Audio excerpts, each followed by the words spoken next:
Welcome. Well, you are at home with Jim and Joy, and you are an important part of our EWTN family. And we are delighted that you have welcomed us into your home. We would love to hear from you. So today, we're taking calls from you, our audience at home. Give us a jingle, and we'd love to hear from you with a question or your comment. 1-800-221-9460. If you are calling and you are outside North America, you can reach us at 205-271-2980. You can always send us an email with your question or your comment to jimandjoy@ewtn.com and check us out on Facebook. So today we are exploring how we can promote the sanctity of life in this beautiful month of January, especially in the post-Roe world. So the question for today's show is this: how are you promoting the sanctity of life this January, post-Roe versus Wade? And there are beautiful marches that are happening. Yep. EWTN will be giving you live coverage. We have the Walk for Life LA that's going to be happening on January 18th. Then we have the March for Life that will be in Washington, D.C., and that's on January 24th. And then we have the Walk for Life West Coast, and that's going to be on January 25th.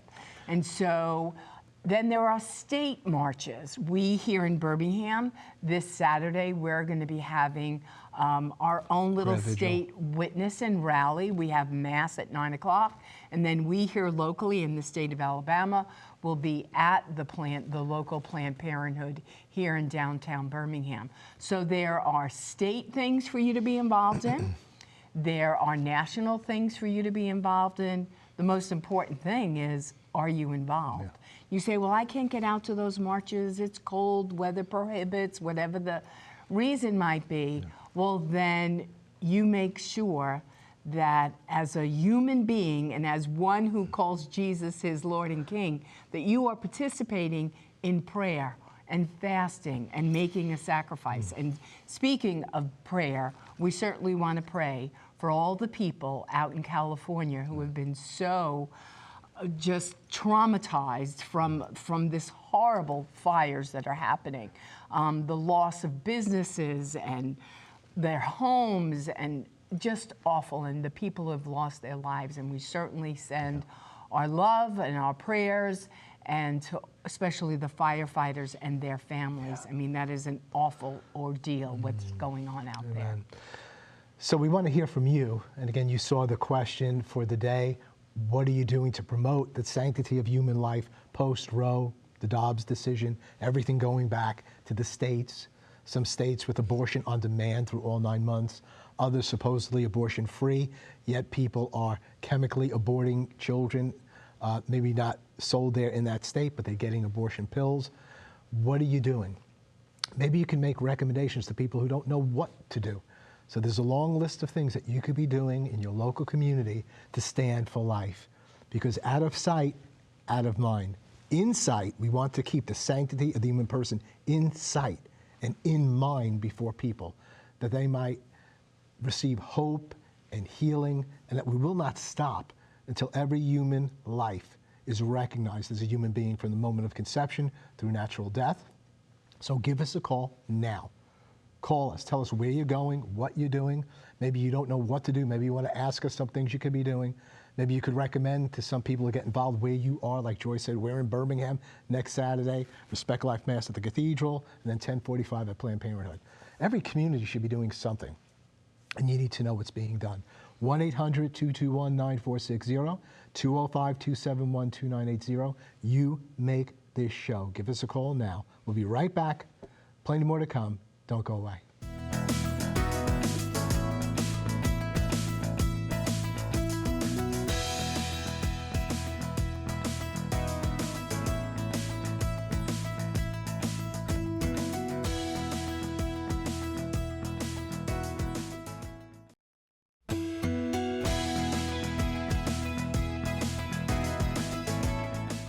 Welcome back. Well, remember that today we are taking your questions and your comments on our show.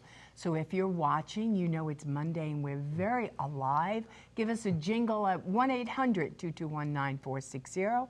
Outside North America, you can reach us at 205-271-2980. And you can always send us an email with your question or your comment to jimandjoy@ewtn.com, and check us out on Facebook. So the question for you was this: how are you promoting the sanctity of life this January 2025 post Roe versus Wade?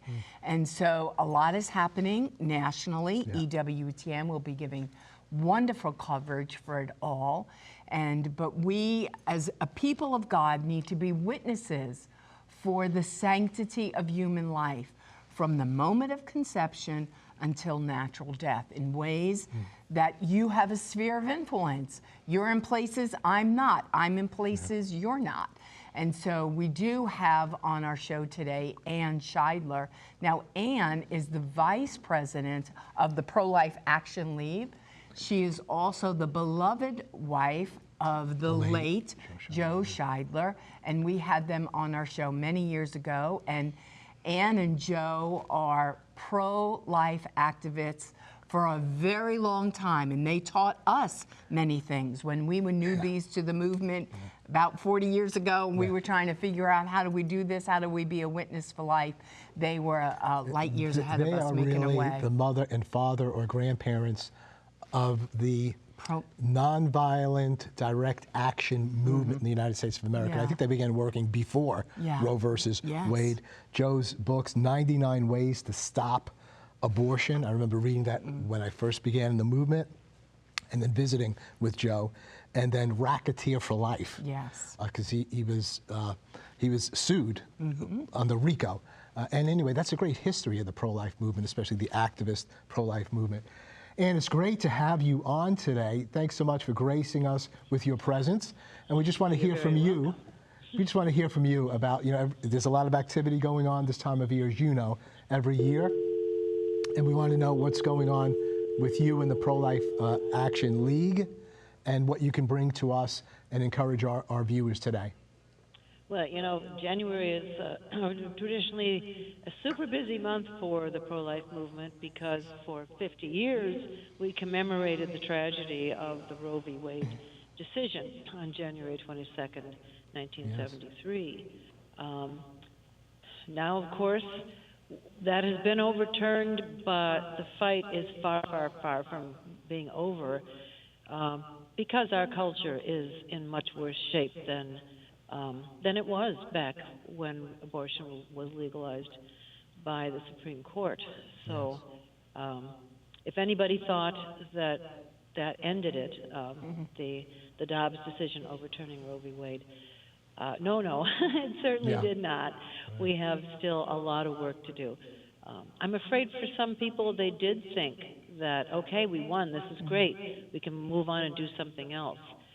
But I really remind people, don't be complacent. Don't think that just having a court make a decision solves our problems.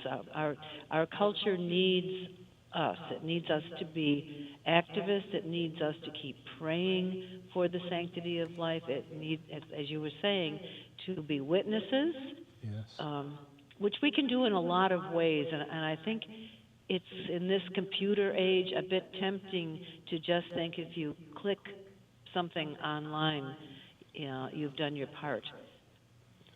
I really believe that being out there on the sidewalk in front of these killing centers is as important as ever now, because abortions are going on in most of our states. And the elections showed that people are not there yet. People's hearts are not changed yet as far as abortion goes. The referendums that we were hoping would help to bring about a more pro-life culture, they were mostly defeated. So, Right. And the Roe versus Wade did not change people's hearts, nor did it change their morality. No, And so no. people are not living chaste lifestyles, and nobody wants to have a baby. It's like, you know, that's just the disease. And the devil has just morphed into another dynamic way of himself. And then you were right, what you said, Ann, is like, we all wanted to believe like, oh, yay, we won, it's a victory. And, you know, we can go to the beach now and put our head in the sand and pretend it's all okay. But not so, not so. But we can't do that. No, we can't do that. So what are ways that we as a people of God need to stay involved? Well, we need, from one thing, to inform ourselves of what is going on in your own state, in your own community. What are the laws? You know, if you live in a state where there are some restrictions on abortion, know what those are and be aware of the fact that the abortion advocates are working day and night to get rid of any protections for children that are out there. So you can't just think, oh, well, my state has, you know, a 16-week ban or a 6-week ban or something.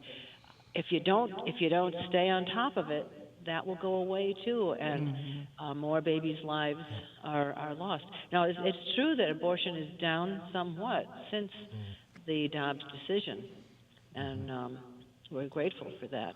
And thank you so much for participating with us today. It's prolifeaction.org/about, prolifeaction.org/about. Great resources are there. Again, Ann Scheidler, thank you so much for gracing us with your presence. We see we have a call here, Joy. Yes. Thank you for dear. everything you're doing. Thank you. All right, we have a call from Denise, and she's calling us from Mississippi. Denise, welcome to At Home with Jim and Joy. Your question or your comment? Denise, are you there? Okay, we can't hear Denise here in the studio, so there's no way for us to respond, and maybe we can get that call set up. But I want to go back to speak about Ann Scheidler, and it's a one-stop place. prolifeaction.org. Go to prolifeaction.org. They have a list of 60, 70 things that you need to know, how you can inform yourself, educate yourself, and how you can get with other people to be out on the street, interceding, being a witness, incarnating in your face, the face of that baby, offering resources to the girls that are going in, guys that might be supporting them or have taken them there. So there's plenty to do, and prolifeaction.org is the place to go, because it doesn't just share one thing, it shares multiple things that you could implement. And anybody who has a pro-life movement in your community or various groups that are working, 40 Days for Life groups, there's multiple things that you could be doing. They mentioned the Jericho March, you know, prayer vigils on the site, once a month going to the clinic and praying. 40 resources Days that for Life groups. informing people going in about the lawsuits against those abortion centers. You need to know the pro-life centers in your community. You can go to optionline.org, put in your zip code, it'll tell you the pro-life communities. Maybe you can volunteer, maybe you can sow money into their ministry. So this is Denise, I think we got it back on from Mississippi. Denise, go right ahead.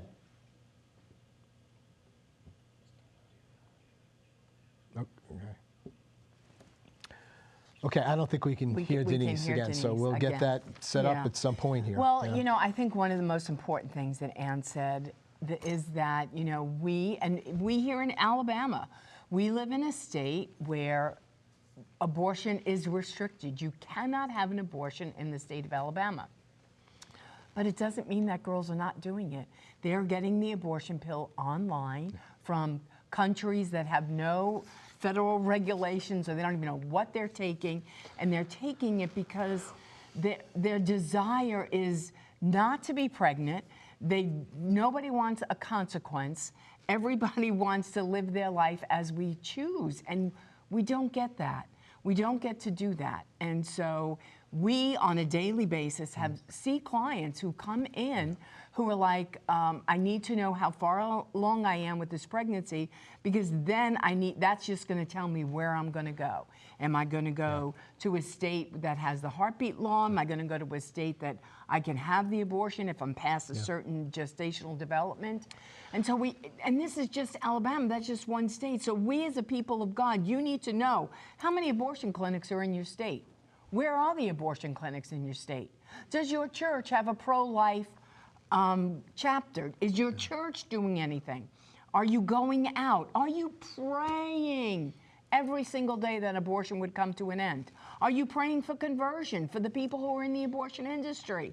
Are you praying for revival, for chastity in all of our hearts, minds? I mean, this is what we need, because that's the only thing. We can't count on an administration. We can't count on a party, whether it be Republican or Democrat. We have to count on the church, because the church is going to change. I think we have a comment here.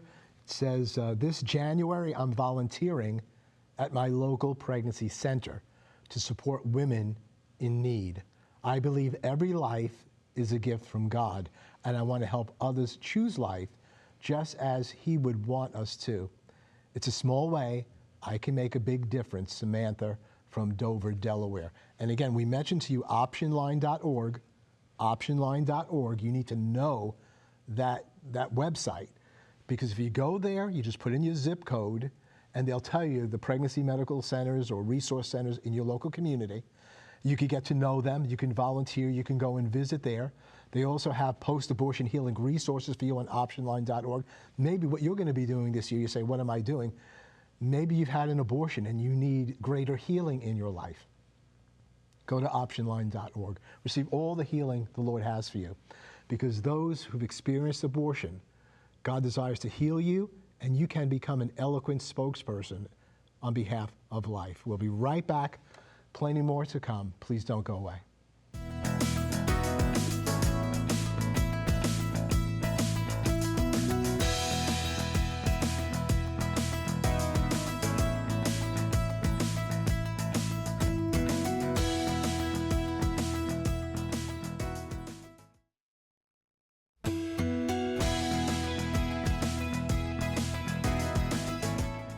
Welcome back. Well, before we wrap up today's show, we're going to go straight to Rome to hear from Joan Lewis about the Pope's baptizing of children this last weekend. Joan?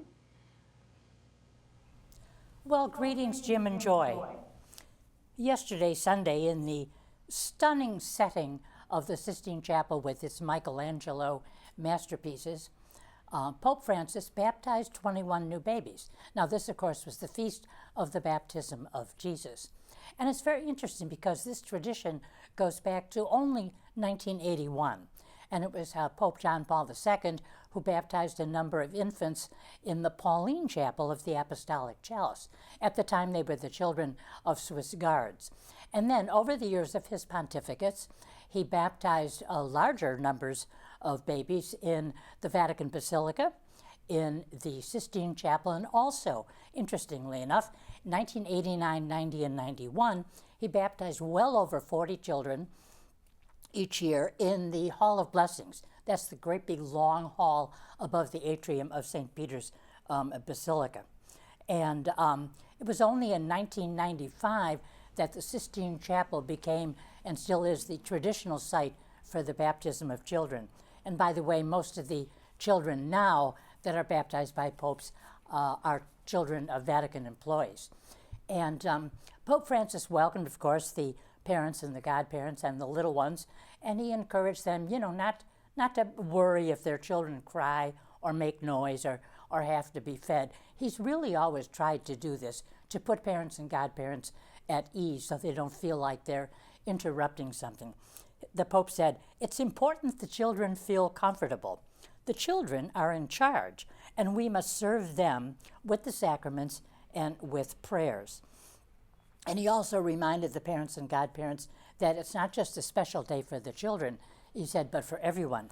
He said, each of you, parents, and the church itself are giving the greatest gift, the gift of faith to these children. Help them grow in faith, true humanity, and in the joy of family. And then he did speak about one important symbol of baptism, and that, of course, would be the Paschal candle. And he encouraged the parents to always have candles, to always have light in their lives. In fact, he said, use candles in your everyday lives. Where there's a problem or difficulty, light the candle and ask the Lord for grace for your family. And then later on, of course, at the Angelus, the Pope mentioned the baptism of these 21 new babies, and he asked everyone to celebrate the date of their baptism. First, they have to know it. Celebrate the date of their baptism as if it were another birthday, as if it were being born in the Spirit of God. So I've known for years, by the way, my baptism. It was on July 21st, but a number of decades ago. Anyway, on that note, back to you. Joan, thanks so much for lifting up the great sacrament of baptism, to be born again by water and the Spirit, to die with Christ in baptism. Might be a little bit heavy to explain to the children at an early age, but they need to know about it at some point because we as Catholics understand we don't have a life. We have Christ's life. Don't you know you died with Christ to be raised to life, to live your life for Christ, to have a resurrection like Jesus Christ? Don't you know that every Catholic is called to be a missionary of human dignity, redeemed by the cross, that you're sent by God to evangelize this world, especially this January, to keep the least in our sights and before this culture of death, this throwaway culture, and to proclaim life, to proclaim the forgiveness of sins to those of us who have not done enough, those of us who participated in the culture of death, that we might receive that newness of life afresh and anew. All of us have a part this January, this time, to stand for life until every child is welcomed into life and protected by law, and that we would see the face of Jesus Christ in every human being. Our Wednesday and Thursday shows will have Tina Bauman, who will be here with us from the Padre Pio Haven of Hope, lifting up the sanctity of human life, educating people, resources in 9 different areas having to do with life. Everything we do here at EWTN is about the sanctity of the human person in this life and the age to come to have eternal life. God bless you. God bless all of your loved ones. You're never alone. You're an important part of this EWTN family, and you're always at home with Jim and Joy. Bye now.